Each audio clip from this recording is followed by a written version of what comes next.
this is Wajid Raza from RICH, the Rizvi Institute of Chemistry. Join RICH to be rich in chemistry.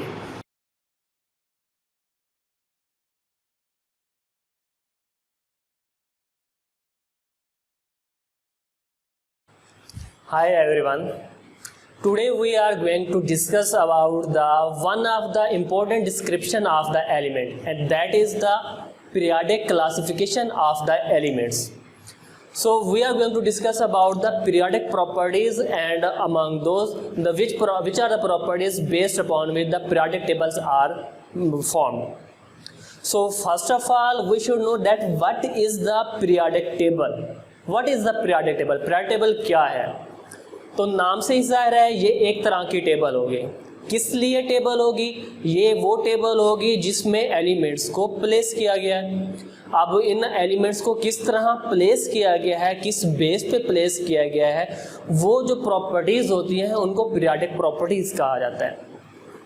तो periodic table is basically the arrangement of elements in the form of table, and it is based upon the few characters, few properties. What are those properties? Let's check out. One of those property is the electronic configuration.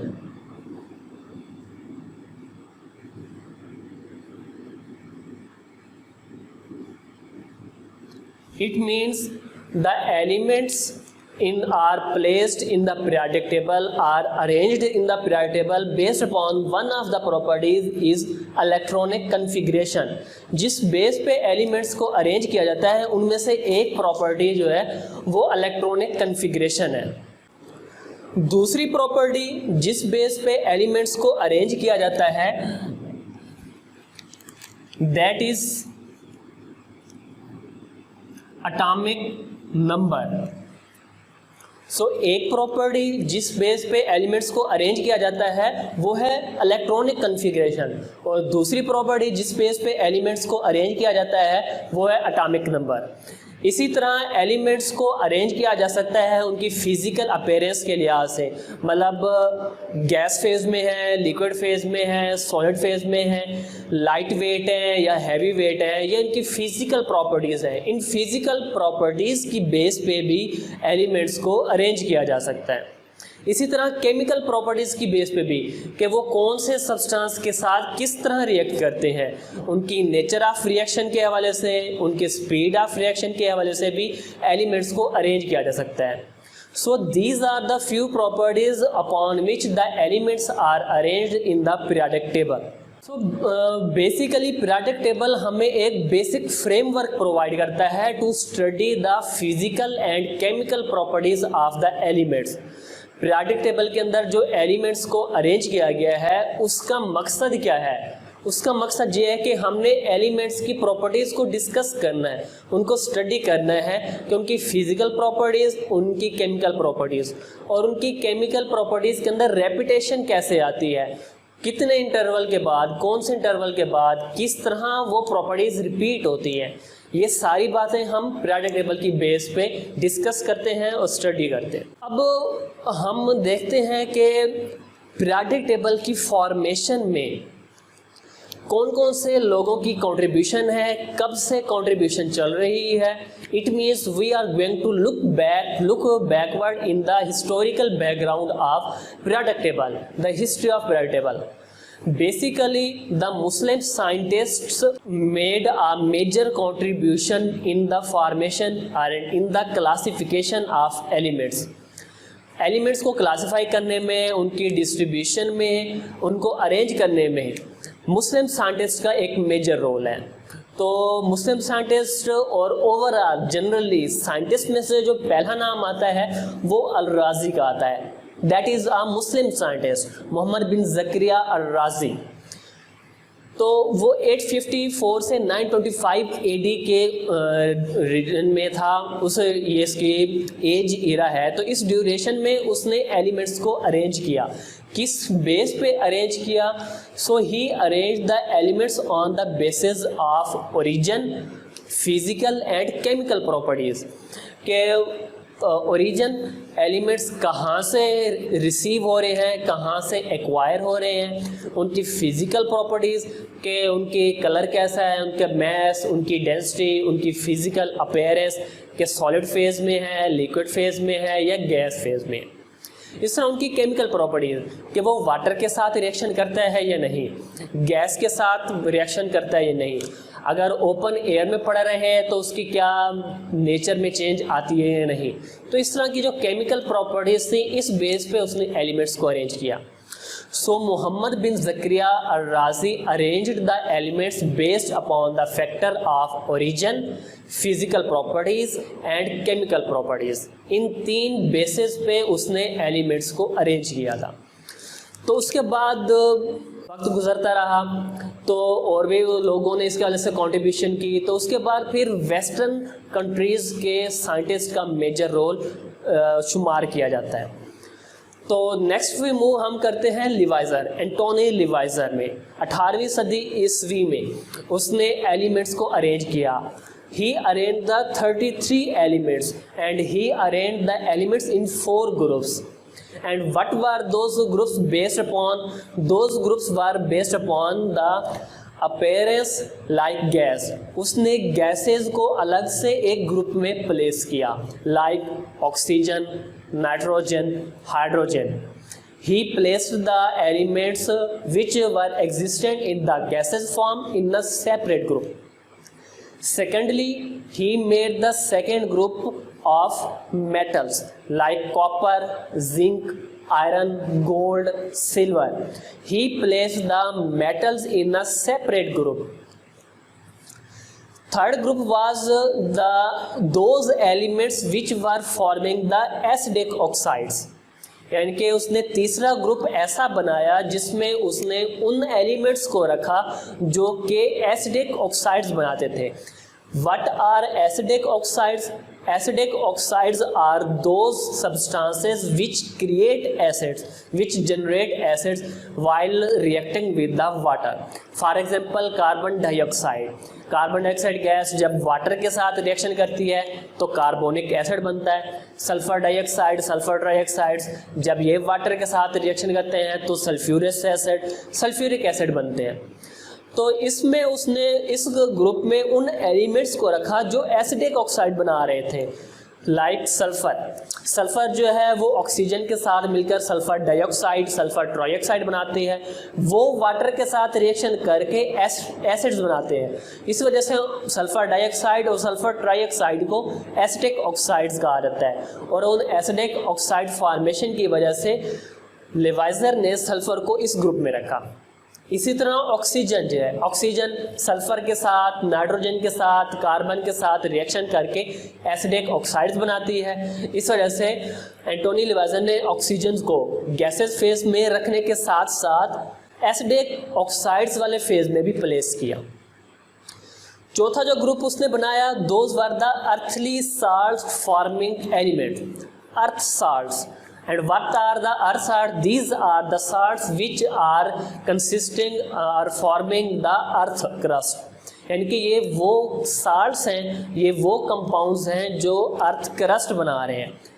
For example, calcium carbonate मट्टी के अंदर पाया जाता है, calcium silicate मट्टी के अंदर पाया जाता है। यानी कि ये वो साल्ट्स हैं जो अर्थ बना रहे हैं, जो अर्थी साल्ट्स हैं। तो उन साल्ट्स के अंदर बनाने वाले जो मेजर कॉन्स्टिट्यूएंट एलिमेंट्स हैं, उनको जो उस वक्त डिस्कवर्ड थे, उनको उसने एक सेपरेट ग्रुप में प्लेस किया। लाइक बेरियम है, एल्यूमिनियम है, आयरन है, कैल्शियम है, मैग्नीशियम है। These were the elements which were forming the earthy salts. So he placed a separate group for those elements. So Anthony Levizeur separated the 33 elements in 4 groups: the gases, metals, acidic oxides, and earthy salts. The next person who made a major contribution in the classification of elements was the Dobereiner. Dobereiner in 1829 he proposed the classification or tabular form of the elements. he arranged the elements in the groups of 3 elements each. उसने 3 elements के group बनाए, और ये group किस base पे बनाए? उसने physical और केमिकल प्रॉपर्टीज के बेस पे ग्रुप बनाए. Dobereiner created the groups of 3 elements and those elements were arranged on the base of physical and chemical properties. तो जब उसने उन एलिमेंट्स को 3 एलिमेंट्स के ग्रुप्स बनाए, तो उसने ऑब्जर्व किया कि इस तरह ये एलिमेंट्स जिनकी प्रॉपर्टीज क्लोजली रिलेटेड हैं, इनको ये ऑब्जर्व किया जा रहा है कि उनका जो सेकेंड एलिमेंट का एटॉमिक मास था वो फर्स्ट और थर्ड के एटॉमिक मास का एवरेज मिल रहा है. इसी तरह उसने मज़ीद ये भी ऑब्जर्व किया कि फर्स्ट और थर्ड के एटॉमिक नंबर की एवरेज सेकंड के एटॉमिक नंबर के बराबर आ रही है. तो इस तरह उसने ऑब्जर्व किया कि 3 एलिमेंट्स को अच्छी तरह प्लेस किया गया है. तो फिर उसने अपने उन 3 एलिमेंट्स के लिए एक टर्म इंट्रोड्यूस करवाई जिसको उसने ट्राइएड्स का नाम दिया. इसको ट्राइआल्स भी कहा जाता है, ट्राइआल्स, और इनको ट्राइएड्स भी कहा जाता है. इस तरह अगर हम 4 एलिमेंट्स प्लेस करें तो टेट्राएड्स कहलाएगा, 5 एलिमेंट्स का ग्रुप बनाए तो pentads and so on. So Dobereiner proposed the elements classification in the form of 3 elements in a group, and he observed that the atomic mass of the second element was the average of first and third element. He also observed that the atomic number of the second element was the average of first and third element. So he proposed the law of triads. So what was the significance of the periodic classification of Dobereiner? So Dobereiner ने जो elements की classification की, उसका क्या फ़ायदा मिला बाद के साइंटिस्ट को? एक तो फ़ायदा ये था कि एलिमेंट्स को क्लासिफाई करने का उसने एक अच्छा आइडिया प्रपोज किया, एक बेस प्रोवाइड की कि एलिमेंट्स को इस तरह भी अरेंज किया जा सकता है. किस बेस पे? एटॉमिक मैसेज की बेस पे, फिजिकल और केमिकल प्रॉपर्टीज़ की बेस पे. दूसरा उसका क्या फ़ायदा था कि एलिमेंट्स को एक प्रॉपर टेबल की फॉर्म में अरेंज करने के लिए कुछ बेसिक इंफॉर्मेशन मिल गई कि हमने एलिमेंट्स की जो टेबल बनानी है वो इस तरह भी बना सकते हैं. हम एलिमेंट्स को एक टेबुलर फॉर्म में भी अरेंज कर सकते हैं. तो ये कुछ सिग्निफिकेंस थे जो डोबराइनर के लॉ ऑफ ट्राइएड से मिली. लेकिन पुराने दौर की बात है, वहाँ पे कोई इतनी ज़्यादा एडवांसमेंट भी नहीं थी, तो इस वजह से जब भी कोई साइंटिस्ट अपनी कोई थ्योरी या कोई अपना प्रोसेस प्रपोज करता था तो उसमें कुछ ना कुछ ड्रॉबैक्स, कुछ लिमिटेशंस भी ज़रूर होती थी. सो क्या लिमिटेशन थी कि डोबराइनर अपने इस लॉ ऑफ ट्राइएड्स की बेस पे सिर्फ कुछ एलिमेंट्स को ही अरेंज कर सका. कुछ एलिमेंट्स ऐसे भी थे जो कि लॉ ऑफ ट्राइएड के मुताबिक सही तरह उनकी प्लेसमेंट नहीं हो रही थी, उनको अरेंज नहीं किया जा सकता था. तो इस तरह कुछ एलिमेंट्स बाकी पीछे रह गए जिनको लॉ ऑफ ट्राइएड्स के मुताबिक अरेंज ना किया जा सका. तो जब एक शख्स के काम में कोई लिमिटेशन आती है, कोई प्रॉब्लम आती है, तो उसको रिजॉल्व करने के लिए दूसरे साइंटिस्ट उसको अरेंज करते हैं, उसको रिजॉल्व करने की कोशिश करते हैं.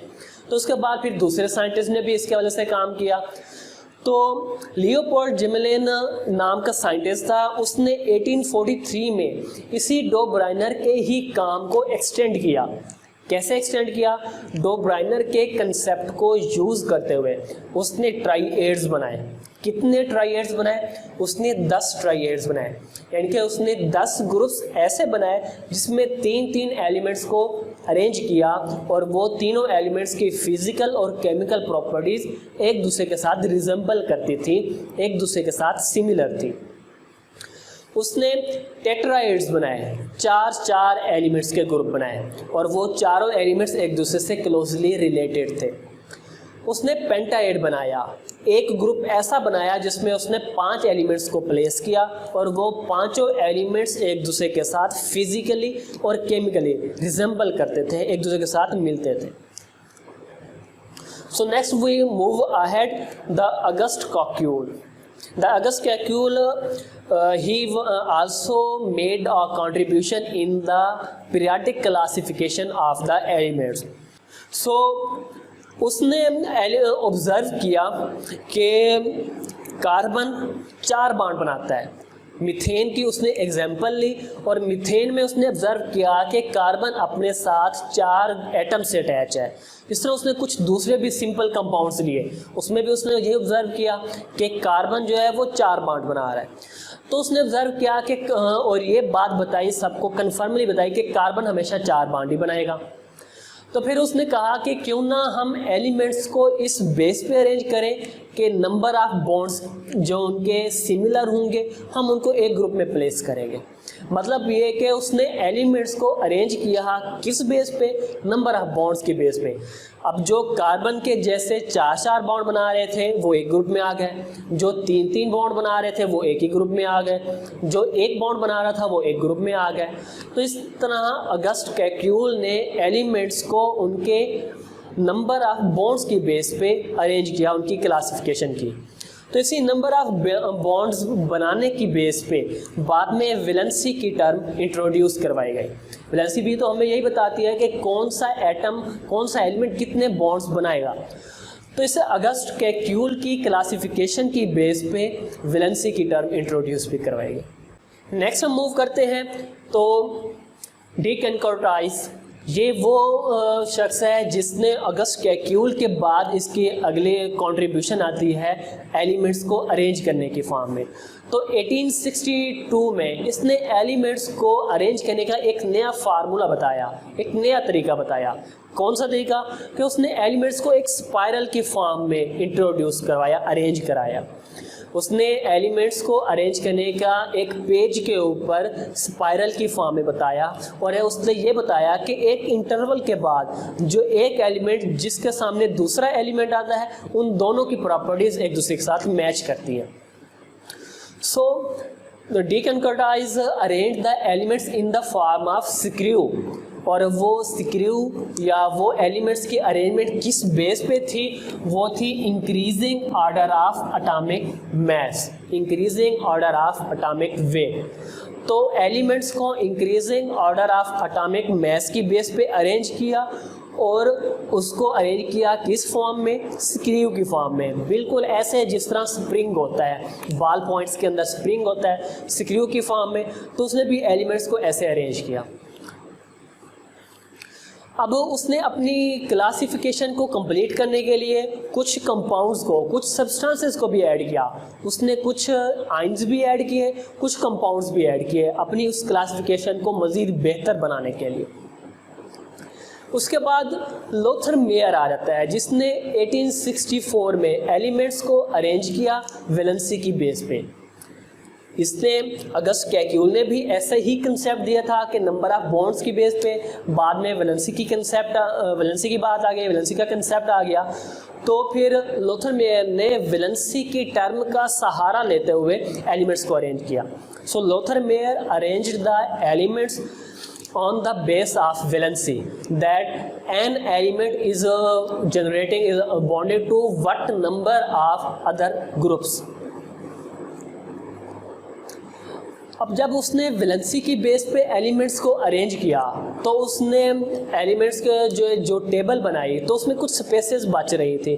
तो उसने कहा कि इन स्पेसेस में कुछ नए एलिमेंट्स भी आने चाहिए। मतलब ये है कि उसने एलिमेंट्स के प्रिडिक्शन की, उसने ये बताया कि बाद में कुछ एलिमेंट्स डिस्कवर होंगे।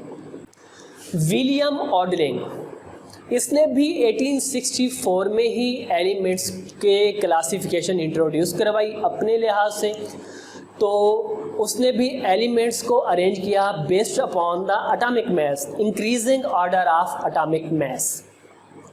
और उस वक्त जो नॉन एलिमेंट्स थे 57, he arrange the 57 elements at that time and he arrange the elements based upon the factor that increasing order of atomic mass.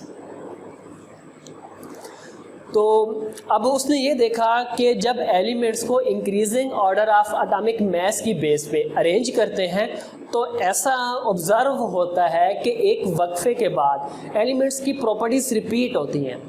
तो इन repetition of properties of the elements को उसने पीरियोडिक लॉ का नाम दिया। मतलब ये है कि एलिमेंट्स को अरेंज करने का एक प्रॉपर स्टेटमेंट होनी चाहिए।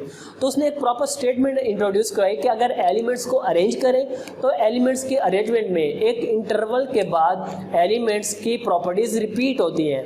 एक एलिमेंट के सामने एक चक्कर, एक साइकिल कंप्लीट होने के बाद जो नेक्स्ट एलिमेंट आएगा तो उसके साथ उसकी प्रॉपर्टीज मैच करती होंगी। तो इस बात को उसने पीरियोडिक लॉ का नाम दिया और वो पीरियोडिक लॉ उसने इंट्रोड्यूस नहीं करवाया।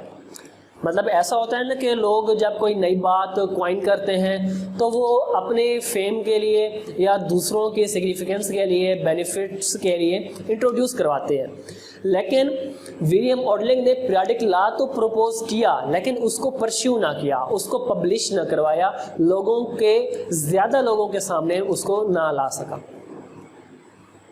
फिर उसके बाद एक मेजर कंट्रीब्यूटर आ जाता है न्यूलैंड। न्यूलैंड जिसने 1863 से 1866 के दरमियान डिफरेंट पब्लिकेशंस की and he introduce the law of octaves. तो उसने क्या कहा कि उसने एलिमेंट, उसकी कैसी कंट्रीब्यूशन थी, उसने एलिमेंट्स को अरेंज किया किस बेस पे, इंक्रीजिंग ऑर्डर ऑफ एटॉमिक मास के बेस पे।